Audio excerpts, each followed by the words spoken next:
Hello दोस्तों, स्वागत है आप सबका अपने यूट्यूब चैनल मैथ्स माध्यम में।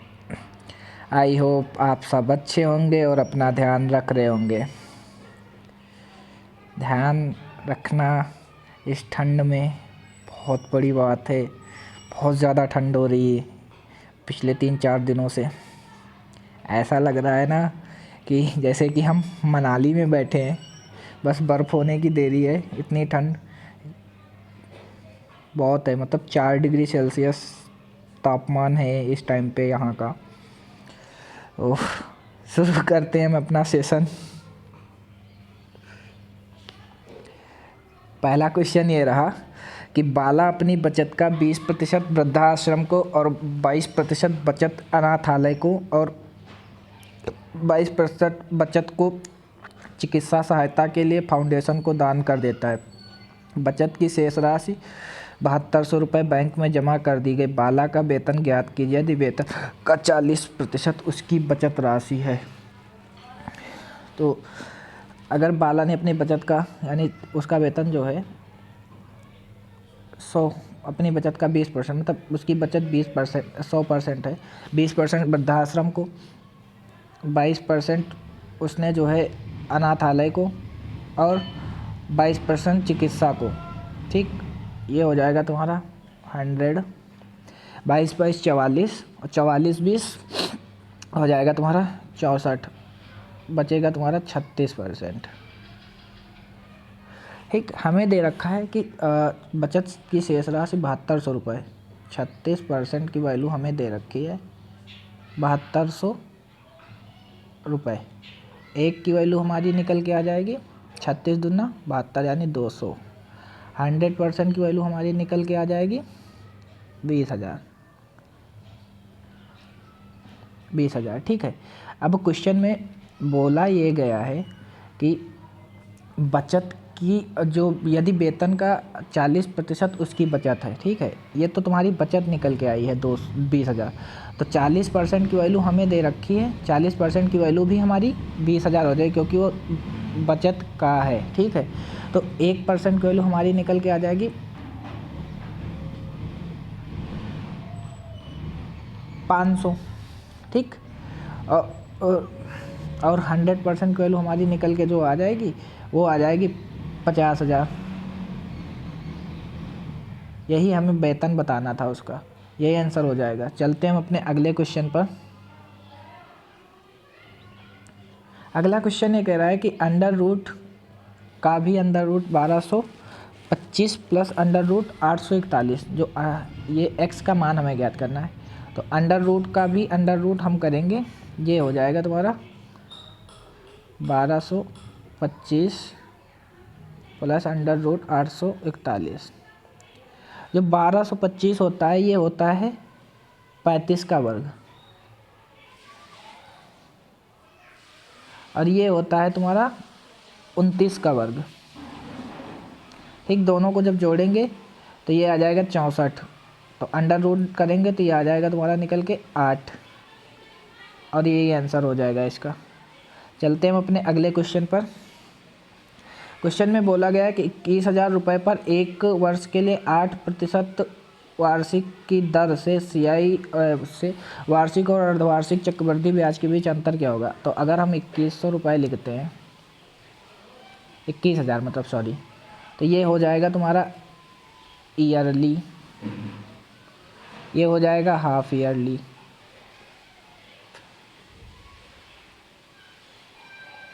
हाफ ईयरली ठीक है। क्वेश्चन में क्या बोला गया था कि अगर 8% प्रति वर्ष की दर से वार्षिक और अर्धवार्षिक चक्रवृद्धि ब्याज के बीच अंतर, तो हम 2100 का एक वर्ष के लिए 8% निकालेंगे तो 2 जीरो से 2 जीरो कैंसिल हो जाएगा, यानी 2100 का हम 8% निकालेंगे। 8 लिख जा भाई, एक तो ऐसे नहीं हाथ काम कर रहे हैं, तू लिख ना रहा है।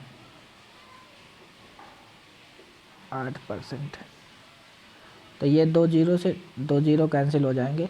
तो 8 0 0 8 एकम 8, सॉरी 8 एकम 8, 8 दूनी 16, 1680 रुपये एक साल का ब्याज हो जाएगा। अगर हम हाफ ईयरली जाएंगे, रेट 8% प्रतिवार्षिक है, तो यहाँ पर रेट जो हो जाएगी इसकी आधी हो जाएगी, यानी 4% पे जाएंगे। तो हम क्या करेंगे, 2100 का जब 4% निकालेंगे पहले साल का, तो ये निकल के आ जाएगा तुम्हारा 4%, 2 जीरो से जीरो, यानी 400, 4 एक कम 4, 4 दूनी 8। पहले साल भी तुम्हारा 840 होगा, दूसरे बार में भी तुम्हारा 840 होगा। तो हम 840 का ही 4% निकाल देते हैं, ये निकल के आ जाएगा 33.6। तो हमें क्या बताना था, अंतर ही बताना था। तो हमारा जो अंतर निकल के आया, क्योंकि 840 दोनों मिल के जो हो जाएगा वो 1680 हो जाएगा, ये एक साल के ब्याज के बराबर हो जाएगा। जो एक्स्ट्रा निकल रहा है वो 33.6 निकल रहा है, वही हमारा अंतर हो जाएगा 2 साल अर्धवार्षिक चक्रवृद्धि ब्याज और वार्षिक चक्रवृद्धि ब्याज में। चलते हैं अपने अगले क्वेश्चन पर। अगला क्वेश्चन ये कह रहा है कि एक दुकानदार एक वस्तु को 10,200 रुपये में खरीदा और 10% की हानि पर बेच दिया। उस पैसे से उसने एक और वस्तु खरीदी और उसे 10% के लाभ पर बेच दिया। कुल लाभ या हानि बताइए। अगर 10% की हानि पर बेच रहा है तो 10% की फ्रैक्शन होती है 1/10, तो 10 से 9 पर बेचा। और फिर 10% के लाभ पर बेच रहा है तो 10 से क्या कहते हो 11 पे बेचा। ये हो जाएगा तुम्हारा 100, ये हो जाएगा तुम्हारा 99, इनका अंतर हो जाएगा 1 का। हमें 100% की वैल्यू दे रखी है 102.00, तो 1% की वैल्यू हमें निकालनी है कि कितना लॉस हुआ। तो 1 का लॉस हो रहा था, तो यानी 102 रुपये आ जाएगा लॉस, यही आंसर हो जाएगा इसका। चलते हैं हम अपने अगले क्वेश्चन पर। अगला क्वेश्चन ये कह रहा है कि 1550 मीटर लंबे एक ट्रक 106 किलोमीटर प्रति घंटा की गति से चल रहा है। 76 किलोमीटर घंटा की गति से एक ही दिशा में चल रहे 1450 मीटर लंबी ट्रेन को पार करने में उसे कितना समय लगेगा। तो टोटल दूरी दोनों की लंबाई जुड़ जाएगी 1550 प्लस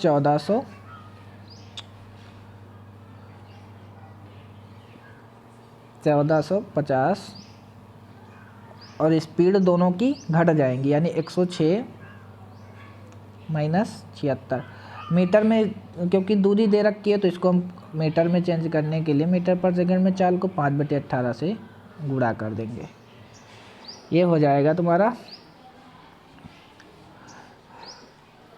0, 5 5 10, 5 4 9 1 10 और 1 1 2 1 3, 3000। ये हो जाएगा तुम्हारा 0 और ये हो जाएगा 30। ये तुम्हारा 18 ऊपर गुणा कर जाएगा और नीचे बचेगा तुम्हारा 5। तो 30 100 और ये हो जाएगा 20 बार। 18 और 20 की गुणा करेंगे तो ये आ जाएगा तुम्हारा 360 सेकेंड निकल के आ जाएगा और यही आंसर हो जाएगा। चलते हैं हम अपने अगले क्वेश्चन पर। अगला क्वेश्चन ये कह रहा है कि 750 मीटर लंबी एक ट्रेन 90 किलोमीटर प्रति घंटे की गति से यात्रा करती है और 59 सेकंड में एक सुरंग को पार करती है। सुरंग की लंबाई ज्ञात कीजिए। तो अगर हम 750 मीटर लंबी ट्रेन है और प्लस लेंथ ऑफ टनल यानी LT, लेंथ ऑफ टनल बराबर 59 सेकंड में 90 किलोमीटर गति से यात्रा करती है और 59 सेकंड में एक सुरंग को पार करती है। ठीक, तो 750 खुद की लंबाई को जब पार करेगी 90 किलोमीटर प्रति घंटे की गति से यात्रा करती है और 59 सेकंड में एक सुरंग को पार करती है। यहाँ से हम निकाल लेंगे कि 750 मीटर लंबी ट्रेन और 90 किलोमीटर प्रति घंटा की चाल से कितनी दूरी तय करेगी।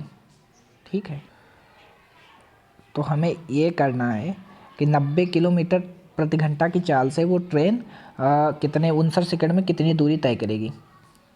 तो 90 को हम मीटर पर सेकंड में चेंज करेंगे, यानी 18 और गुणे 59, 18 पंचे 90।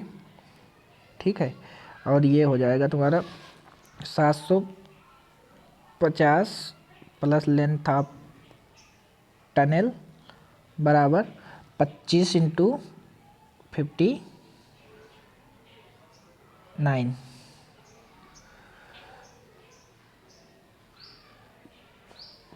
ये हो जाएगा लेंथ ऑफ ट्रेन, ये हो जाएगा तुम्हारा 1475 माइनस 750, तो ये हो जाएगी तुम्हारी निकल के जो आ जाएगी टनल की लंबाई यानी सुरंग की लंबाई 725 मीटर, और यही आंसर हो जाएगा इस क्वेश्चन का।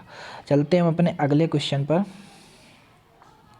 अगला क्वेश्चन ये कह रहा है कि 12,502 की पावर 149 का यूनिट डिजिट बताना है। ठीक है, 12,502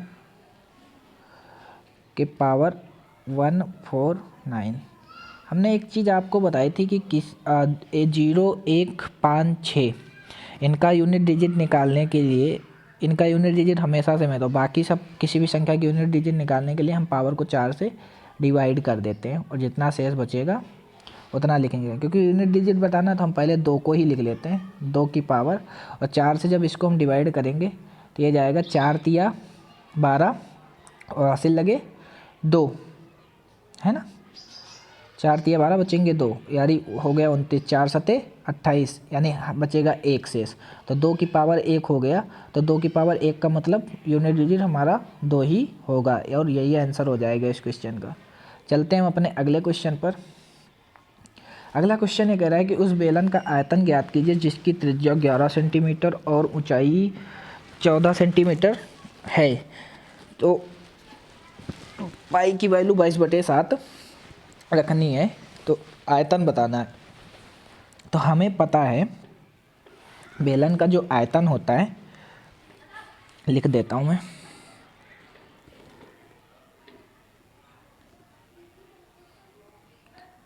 बेलन का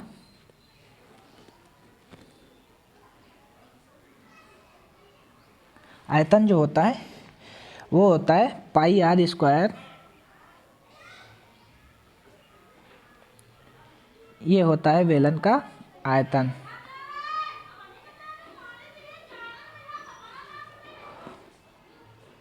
बेलन का आयतन होता है, तो पाई की वैल्यू हमें रखनी है यानी 22/7। त्रिज्या हमें दे रखी है 11 सेंटीमीटर यानी 11 का स्क्वायर, और ऊंचाई हमें दे रखी है 14 सेंटीमीटर। 7 से काटेंगे 7 दूनी 14। ठीक, अब हम कर लेंगे इसकी मल्टीप्लाई। ये हो जाएगा तुम्हारा 11 इंटू 11 इंटू 22 और इंटू 2, ये हो जाएगा तुम्हारा 5324। तो हमें सीधा सीधा मल्टीपल देख लेना था 11 का, क्योंकि 11 का मल्टीपल निकलेगा। तो इसका अंतर हम करेंगे, ऑप्शन में जाते हैं, ऑप्शन नंबर 1 चेक करते हैं हम। तो इसका अंतर, ये इसका अल्टरनेट जोड़ होगा 5 2 7, और इसका भी अल्टरनेट जोड़ा होगा 7, और दोनों का अंतर होगा 0। 11 की डिविजिबिलिटी का रूल करता है कि एकांतर क्रम में जब जोड़ेंगे अल्टरनेट पेयर का योग करेंगे और उनका जो अंतर होगा उनका अंतर जो होगा वो 0 होगा या 11 का मल्टीपल होगा। तो ऑप्शन नंबर 1 ही ऐसा है जिसमें अल्टरनेट पेयर का बन रहा था। तो चलते हैं अपने अगले क्वेश्चन पर। अगला क्वेश्चन ये कह रहा है कि एक क्रम में व्यवस्थित 31 दूरसंचार टावरों की औसत ऊंचाई 288 मीटर है। यदि पहले 15 दूरसंचार टावरों की औसत ऊंचाई 288 मीटर और अंतिम 15 दूरसंचार टावरों की औसत ऊंचाई 288 मीटर है, तो 16वें दूरसंचार टावर की ऊंचाई क्या है? अरे सीधी बात है यार, सीधा 288 होगा जब सबका 288 दे रखा है। चलो मैं बता देता हूँ। पहले 15 टावर, अंतिम 15 टावर, बचा 1, और टोटल टावर 31। 31 टावरों की औसत ऊंचाई हमें दे रखी है 288। ठीक, अब बोला गया कि यदि पहले दूरसंचार टावरों की औसत ऊंचाई 288 है तो 288 पहले भी दे रखा है, तो इनका 0 हो जाएगा, ये भी 0 बढ़ेगा, नहीं बढ़ोतरी होगी। दूसरे में भी 288 दे रखा है, यहाँ पर भी 0 हो जाएगा।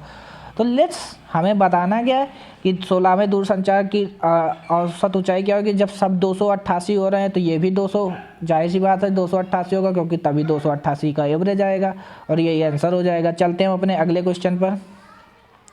अगला क्वेश्चन कह रहा है कि अरुण, बाला, चंद्रू एक साझेदारी में प्रवेश करते हैं। अरुण पूंजी का 1/3 योगदान करता है।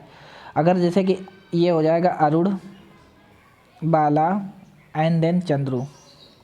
हम मान लेते हैं टोटल पूंजी जो हमारी है वो 6, और 6 मान लिया हमने, और बोला गया कि अरुण पूरी पूंजी का 1/3 योगदान कर रहा है। हम जब 6 का 1/3 निकालेंगे तो 2 पूंजी अरुण लगा रहा है। अब क्वेश्चन में ये बोला गया है कि 1/3 योगदान देता, जबकि बाला उतना ही योगदान देता जितना अरुण और चंदू मिलकर योगदान करते हैं। अगर हम चंदू को 1 मान लें तो 2 1 3 हो जाएगा, ठीक। और बाला भी इन दोनों के योग के बराबर योगदान देता है, तो जोड़ने पर टोटल हमारी कितनी आ रही है? 6, ठीक है, क्योंकि 6 ही माना था, 3 2 5 1 6।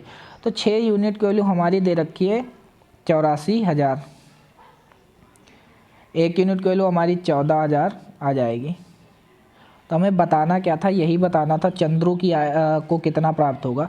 तो चंद्रू की 1 ही है, तो चंद्रू की जो वैल्यू दे रखी है 1 ही दे रखी है 1 यूनिट, तो 1 यूनिट की वैल्यू हमें बतानी थी, 14,000 निकल के आ जाएगी। चलते हैं हम अपने अगले क्वेश्चन पर। अगला क्वेश्चन ये कह रहा है कि एक दुकानदार एक वस्तु को 610 रुपये में बेचता है और कुछ लाभ अर्जित करता है। उस वस्तु का लाभ 250 रुपये में बेचने पर हुए नुकसान के 11 गुना के बराबर है।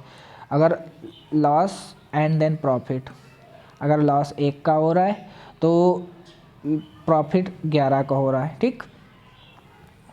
अब बोला गया है इनका जो बेचने पर यानी एसपी, उसका लाभ 250 रुपये बेचने पर हुए नुकसान के, इनका जो एसपी दे रखा है, एसपी दोनों का, SP1 SP2, अगर ये 610 में बेच रहा है और ये बेच रहा है 250 रुपये में, ठीक।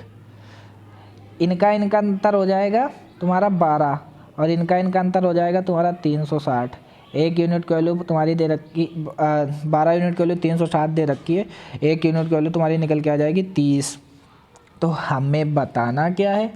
सीधी बात है कि 11 या 33।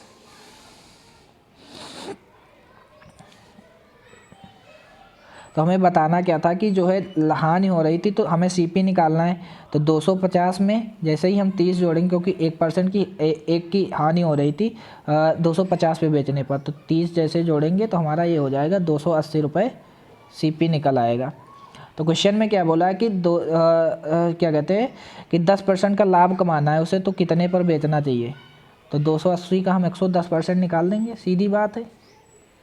110%, 100, 0 से 0 कैंसिल, 0 से 0 कैंसिल, 11 8 88, और 11 दूना 22 और 8 30, यानी 308 रुपये आ जाएगा इसका आंसर। चलते हैं हम अपने अगले क्वेश्चन पर।